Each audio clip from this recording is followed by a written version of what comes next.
the reality is that the country is becoming more and more divided. You can blame Trump or you can blame whatever you want, but it does seem like we're going in the direction of more division. And I think it's time for every person, all the open and awake hearts and minds in the world, and not just in the U.S., to start coming together and really focus on what we can do. You're listening to the Corbett Report.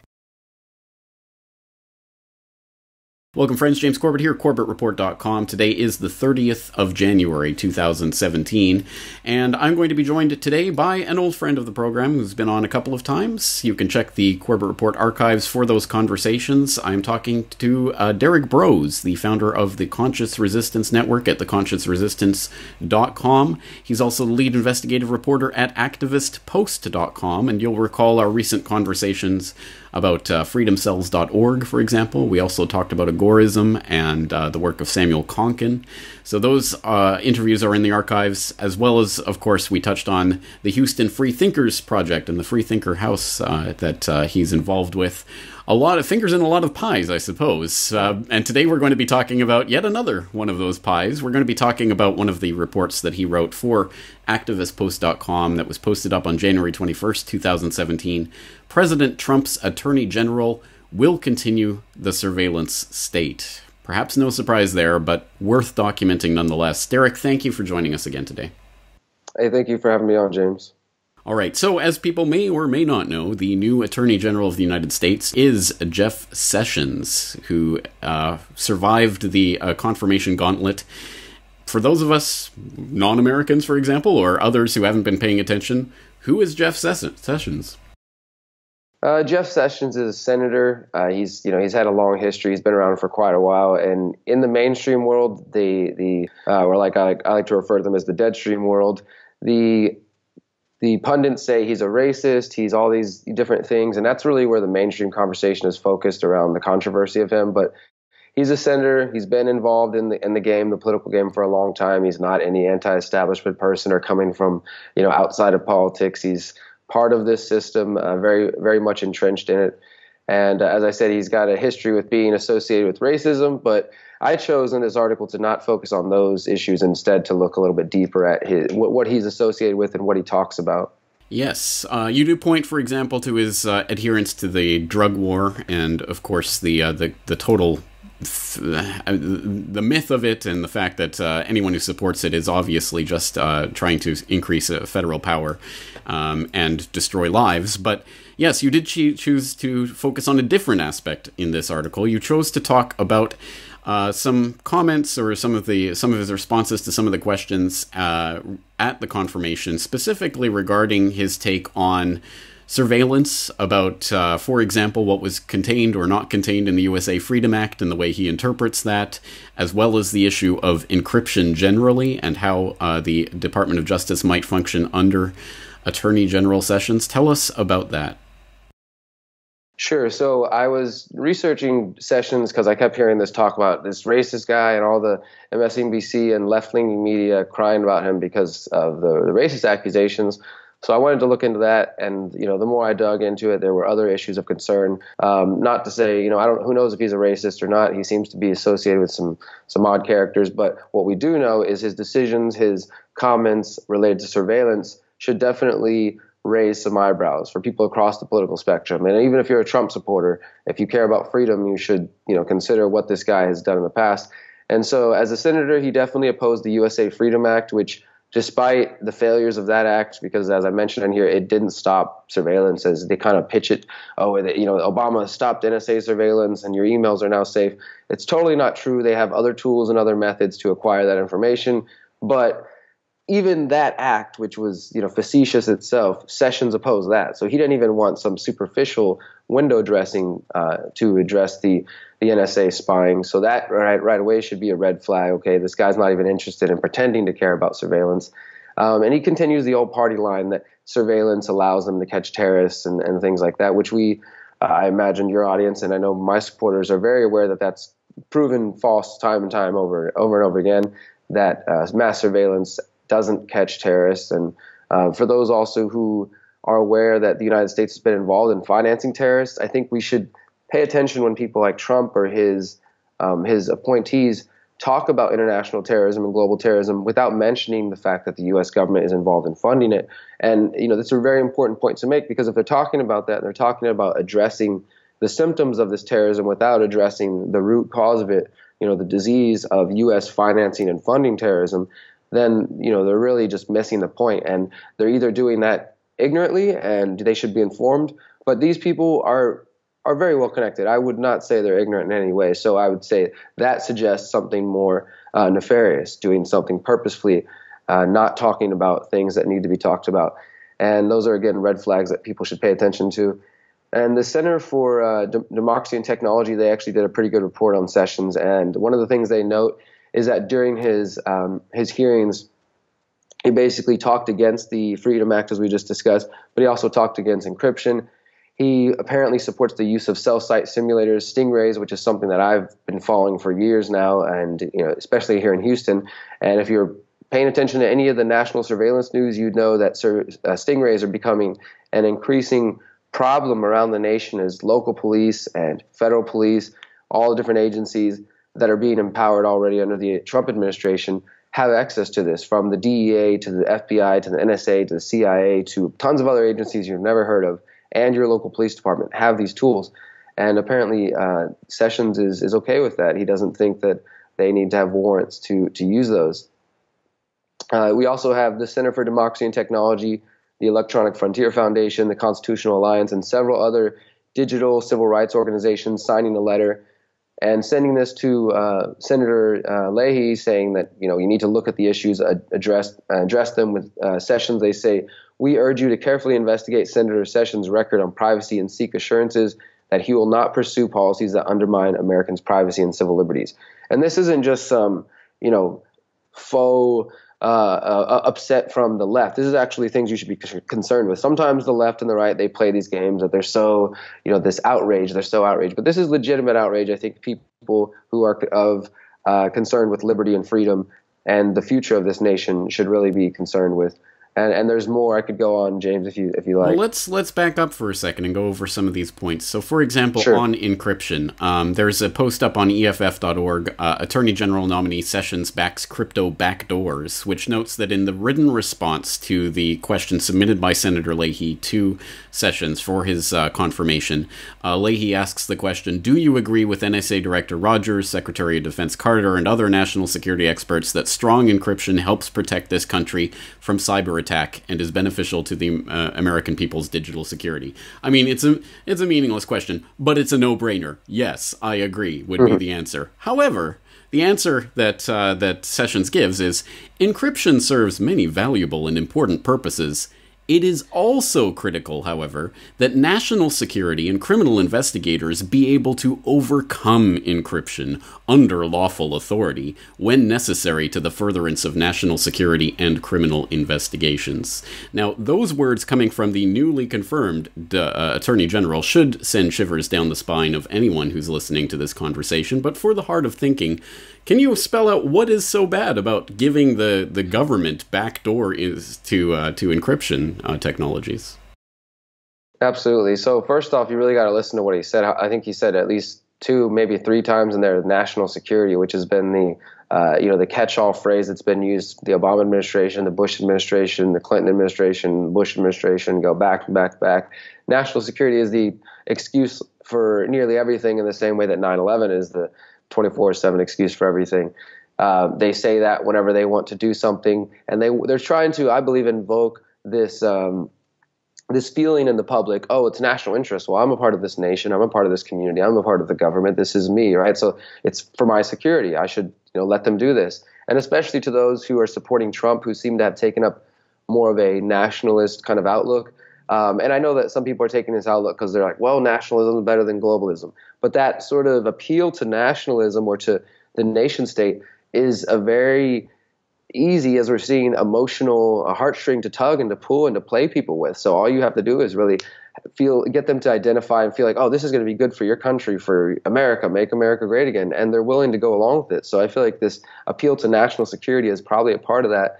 In addition to that, when he says, he mentions the legality of it. So what he's saying is that we need to change the laws to make it legal for us to crack encryption to get in there. Right now, there's probably some slight legal barriers. They're doing it already, right? But they want it to get it on the books. This is how things have changed for the past administrations. They do it for as long as they can until there's enough public backlash where it becomes public information. And again, this isn't theoretical. This isn't theoretical because this was exactly the issue, for example, in the San Bernardino iPhone saga, where they wanted to unlock that phone.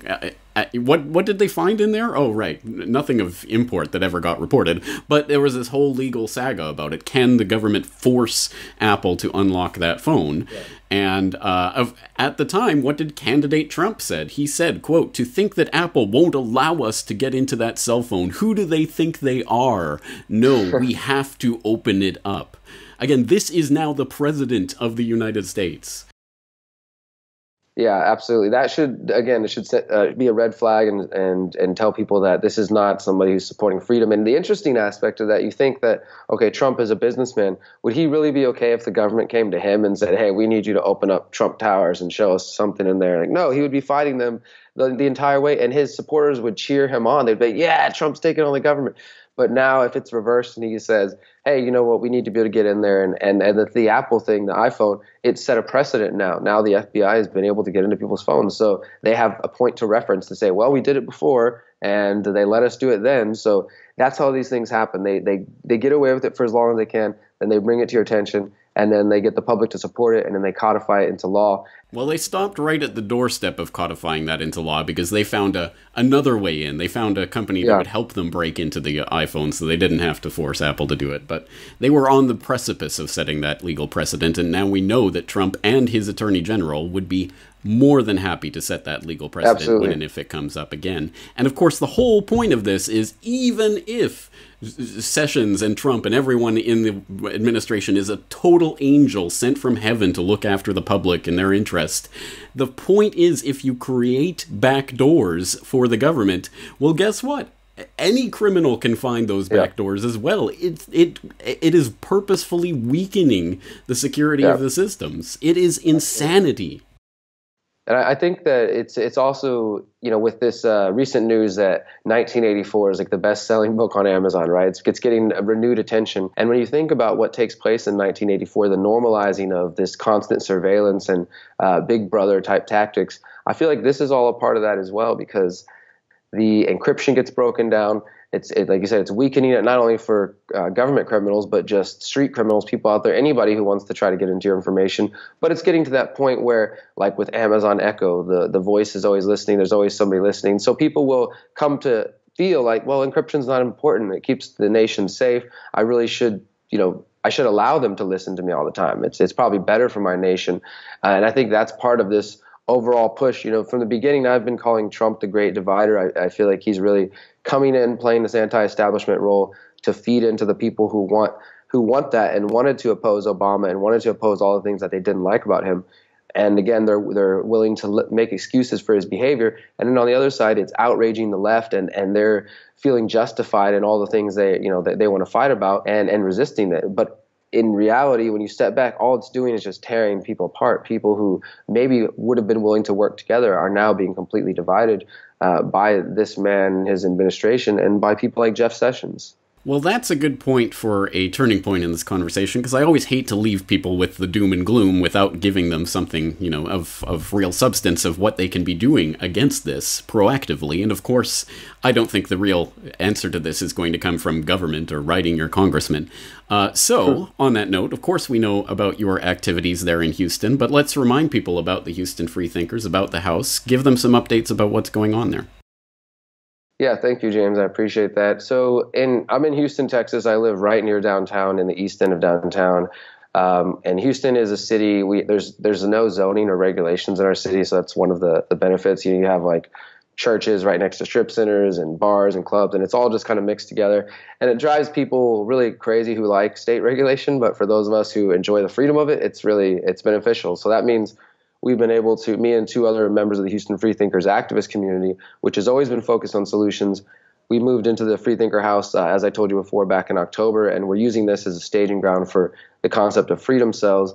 So we've been here since October and been having great success. We've now started to, our garden has really bloomed, and we've been able to use apps like nextdoor.com to connect with people right in our own community and sell them stuff from our garden. And we've been bottling kombucha tea and juice and just different, anything that we can think of to create counter-economic activity and use these apps, the technology that we have today, to connect directly to our community. And we're not using, there's no taxes involved in that. We're trying to educate them about Bitcoin and about these concepts and inviting them to our house to see what we do here. We also do benefit shows. The other night we raised about $320 for human trafficking, survivors of human trafficking, by working with local musicians and local artists. So really trying to plug in and create a hub for community. And at the same time as the people come here, we educate them about why we're doing this, why we want to get away from government and corporate power. We want to empower ourselves. We want to show individuals that they can take their lives in their own hands. So through the experience and by creating the space that people can come and feel, they can discover music, they can watch documentary screenings, they can